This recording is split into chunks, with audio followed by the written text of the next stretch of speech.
kani waa ninka ugu sanka dheer koonkan aan ku noolnahay caddeemo ayaana ku hayaa laakiin sidee kulan wacan saaxiibadan ugu xiran marar badan waxaad maqasheen ninka ugu carabka dheer dunida naagta ugu gaaban caalamka ninka ugu dheer koonkan iyo qofka ugu buuran dunidan balse weli ma maqashay ninka ugu sanka dheer caalamka ka hor inta aanan ku tusin ninka ugu sanka dheer caalamkan bal aan ku tusan ninkan waa ninka hadda u diiwaan gashan inuu yahay ninka ugu sanka dheer caalamkan kuna jira buugga diiwaanka taariikhaha dunida ee Guinness World Records.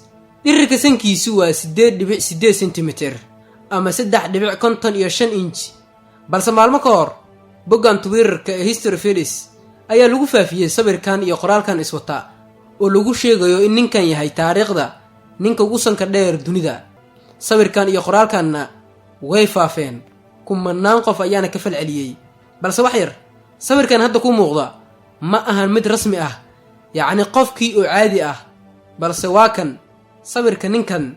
haddaba sidee isku waafajin karnaa qof diiwaan gashan oo qoran oo ah ninkan iyo qof aanan diiwaan gashaneen oo aan qorneen oo ah ninkan balse taariikhdiisa la hayo? haddaba aan kuu sheego xogta ninkan waxaa la oran jiray Thomas Wardres laakiinse wuxuu caan ku ahaa magaca Thomas Wardhouse oo ilaa iyo hadda loo yaqaano. wuxuuna ku dhashay koonfurta dalka Ingiriiska sanadii 1730 laba qarni ka hor.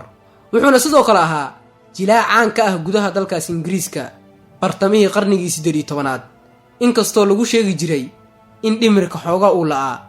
haddana baaris dheer kadib taariikhdiisa oo aan meel kasta ka raadiyay bogaha iyo mareegaha kala duwan ee internetka taariikhaha dhammaantood ee ninkan waxay sheegayaan in ninkan yahay ninka ugu sanka dheer caalamka.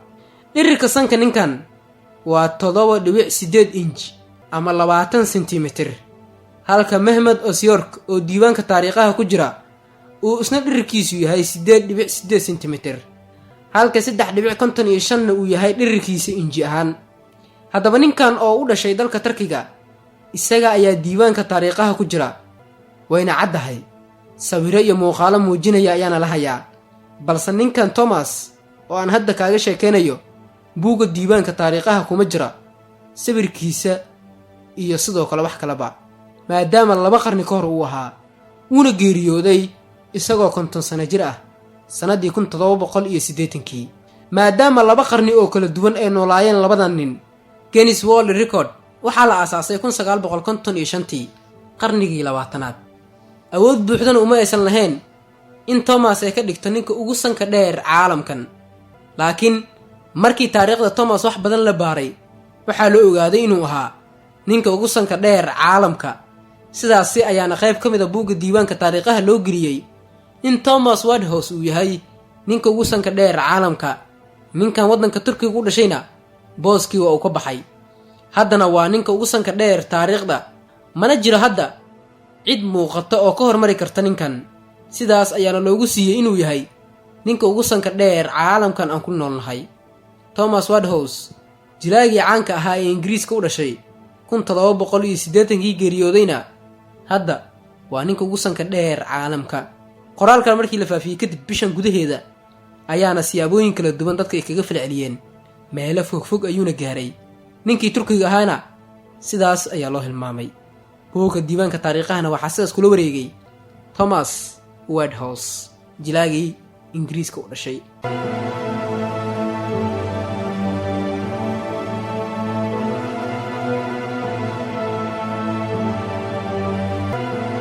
muuqaalkeeni maanta intaan ayaan ku soo koobayaa. haddii aad ka heshay muuqaalkan like saar waadna ku mahadsan tahay daawashada muuqaalkeena. tani muuqaalkeena xiga maalinta berri waxaad idinkaga tegayaa sidaasiyo amaana Allah.